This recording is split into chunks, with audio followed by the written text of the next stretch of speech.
တင်မထဲတဲ့အိမ်မက်တချို့ဟာတင်ဘဝကိုပြောင်းလဲပြနိုင်တဲ့လျှို့ဝှက်တွေဖြစ်နေတယ်ဆိုတာတင်ယုံကြည်နိုင်ပါသလားဒါပေမဲ့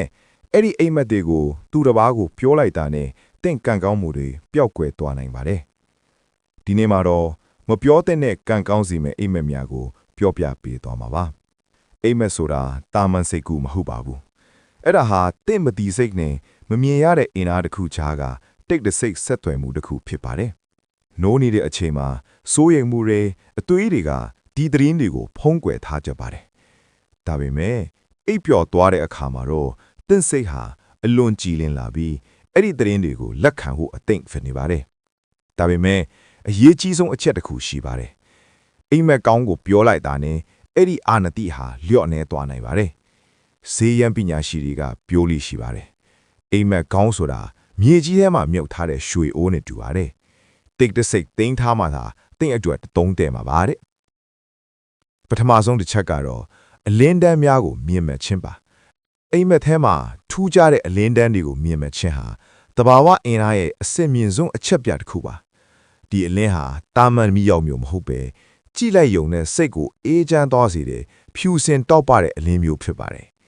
စိတ်ပညာအရပြောရရင်ဒါဟာတင့်မတိစိတ်ကအမှောင်ထုအခက်အခဲတွေကိုကြော်လွှားပြီးလမ်းမှန်ကိုရှားတွေ့သွားပြီးဆိုတဲ့သဘောပါဝိညာဉ်ရေးကရှုထောင့်ကကြည့်ရင်တော့ဒီအလင်းတန်းဟာတင့်စီကိုဆင်းသက်လာတဲ့ကောင်းကြီးမင်္ဂလာပါပဲဒီလိုအိမ်မက်မျိုးမှတ်ပြီးနိုးလာတဲ့အခါမှာတင့်ရဲ့စိတ်အာရုံကအယမ်းကိုကြည်လင်နေပြီးတင့်အိမ်တင့်အခန်းဟာအရင်ကထက်ပိုပြီးလင်းလက်နေတယ်လို့မျိုးထူးထူးခြားခြားခံစားရပါလိမ့်မယ်ဒါဟာတင့်အတွင်းစိတ်ကထွက်ပေါ်လာတဲ့ positive energy တွေကပတ်ဝန်းကျင်ကိုလွှမ်းမိုးသွားတာဖြစ်ပါတယ်ဒီစွမ်းအင်ကိုထိမ့်သိမ့်ဖို့အတွက်စကားကိုဆင်ခြင်ရပါမယ်အလင်းတန်းအကြောင်းကိုသူတစ်ပါးကိုပြောပြလိုက်တဲ့အခါအဲ့ဒီအလင်းရဲ့အရှိန်ဟုန်ဟာတင့်စီကနေဖွက်ခွာသွားတတ်ပါတယ်အထူးသဖြင့်အစိုးမြင်တတ်သူတွေဒါမှမဟုတ်စွမ်းအင်နှိမ့်ကြသူတွေကိုပြောပြမိရင်တင့်ရဲ့ကံကောင်းခြင်းနမိတ်ဟာအားပြော့သွားနိုင်ပါတယ်ဒါကြောင့်အဲ့ဒီအလင်းကိုတင့်အလုံးသားထဲမှာပဲအမြဲတမ်းထွန်းကြည့်ထားလိုက်ပါဒါဟာတင့်ဘဝရဲ့လမ်းပြခြေဖြစ်လာပါလိမ့်မယ်ဒုတိယတစ်ချက်ကတော့နတ်ကောင်းနတ်မြတ်များနဲ့တွေ့ဆုံခြင်းပါ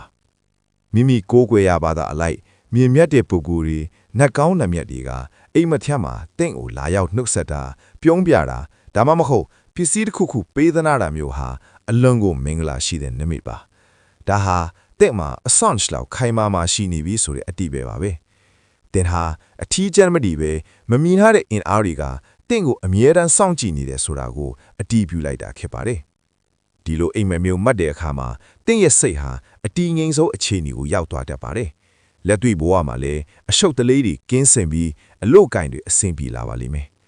ဒါပေမဲ့တတိထားရမှာကတော့ဒီလိုမြင်မြတ်တဲ့တွေးဆုံမှုကိုကြွားဝါတဲ့အထစ်မသုံးမိဘူးပါတချို့ကကို့မှာအဆောင်အရှက်ရှိကြောင်းကိုဟာထူးခြားသူထူကြောင်းသူတစ်ပါးကိုလိုက်ပြောတတ်ကြတယ်အဲ့ဒီလိုပြောပြလိုက်တာနဲ့တင့်ရဲ့နှလုံးသားတကားပွင့်သွားပြီးအတွင်းကကောင်းမွန်တဲ့စွမ်းအင်တွေအထင်ကိုစီးထွက်သွားတတ်ပါတယ်နတ်ကောင်းနတ်မြတ်တွေနဲ့တွေ့ဆုံရရင်လွတ်ဝတ်ချက်ကိုဘာသာကိုပဲသိထားပြီးကောင်းမှုကုသိုလ်တွေပို့လုပ်ပေးပါဒါဆိုရင်အဲ့ဒီအဆောင်အရှောက်ဟာတင့်ဘဝတစ်လုံးမှာပို့ပြီးအစွမ်းထက်လာပါလိမ့်ပဲတတိယတစ်ချက်ကတော့အမြင့်ကိုလွတ်လပ်စွာပြန်တန်းခြင်းပဲဖြစ်ပါတယ်ပြန်တန်းရတဲ့ဒီမှာဟာလွတ်လပ်မှုနဲ့အောင်မြင်မှုရဲ့ประโยคပါအိမ်မက်ချက်မှာတင်ဟာကောင်းငင်ရံမှာလွတ်လပ်စွာဝယ်ပြန်နေရတယ်ဆိုရင်ဒါဟာတင့်ရဲ့စွမ်းဆောင်ရည်တွေကလက်ရှိအတာရှိတွေကိုကြော်လွှားတော့မဲဆိုတဲ့နမိတ်ပါစကြဝဠာကတင့်ကိုမင်းမှာအကန့်အသတ်မရှိတဲ့စွမ်းအားတွေရှိတယ်ဆိုတာသတိပေးလိုက်တာဖြစ်ပါတယ်ဒီလိုအိမ်မက်မျိုးမှတ်ပြီးနိုးလာတဲ့အခါမှာတင့်မှာယုံကြည်ချက်တွေအပြည့်ရှိနေပါလိမ့်မယ်အဲ့ဒီယုံကြည်ချက်ကိုသူတစ်ပါးရဲ့ဝေဖန်မှုတွေအစိုးမြင်တဲ့စကားတွေနဲ့အထိခိုက်မခံပါနဲ့အိမ်မက်ထဲကပြန်တန်းမှုအကြောင်းကိုပြောပြလိုက်တဲ့အခါလူအချို့ကဒါဟာအတိတ်ပဲမရှိဘူးလို့ပြောကောင်းပြောနေပါနဲ့အဲ့ဒီစကားတခွန်းကတင့်ရဲ့စိတ်ဆွမ်းအားကို right ချွတ်လိုက်တယ်လို့ဖြစ်သွားနိုင်ပါတယ်ဒါကြောင့်အောင်မြင်မှုအမှန်တကယ်မရရှိသေးခင်မှာတင့်ရဲ့အတောင်ပံတွေကိုလျှို့ဝှက်ထားပါ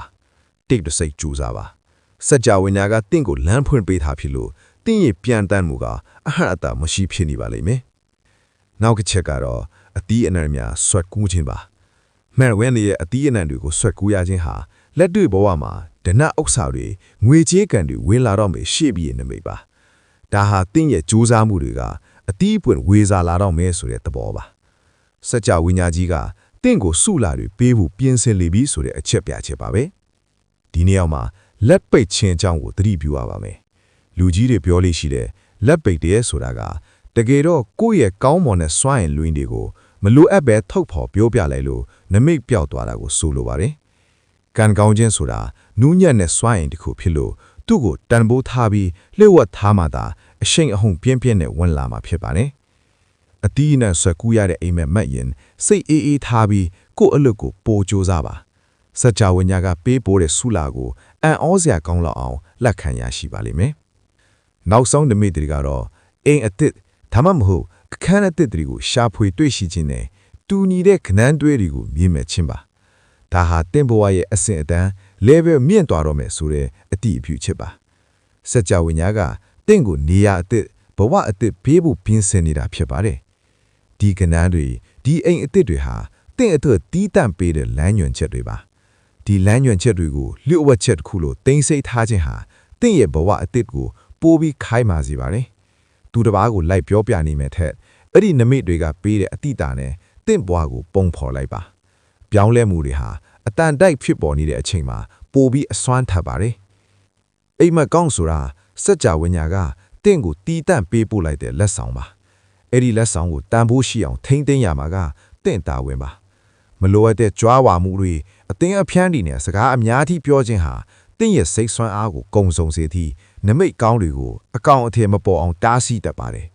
ဒါကြောင့်အိမ်မက်ကောင်းမဲ့ရင်စိတ်ထဲမှာပဲအေးချမ်းစွာတိမ်စိတ်ထားပြီးစัจ java ဝိညာဉ်ကိုကျေးဇူးတင်ပါစကားကိုစင်ကျင်ပါဒါဆိုရင်အဲ့ဒီနမိတ်တွေဟာအံ့ဩစရာကောင်းလောက်အောင်တင့်ဘဝထဲမှာလက်တွေ့ဖြစ်လာပါလိမ့်မယ်တင့်ရဲ့လျှို့ဝှက်ချက်ဟာတင့်ရဲ့အောင်မြင်မှုဖြစ်လာပါလိမ့်မယ်အားလုံးပဲကောင်းမွန်တဲ့ကံကြမ္မာတွေပိုင်ဆိုင်နိုင်ကြပါစေခင်ဗျာ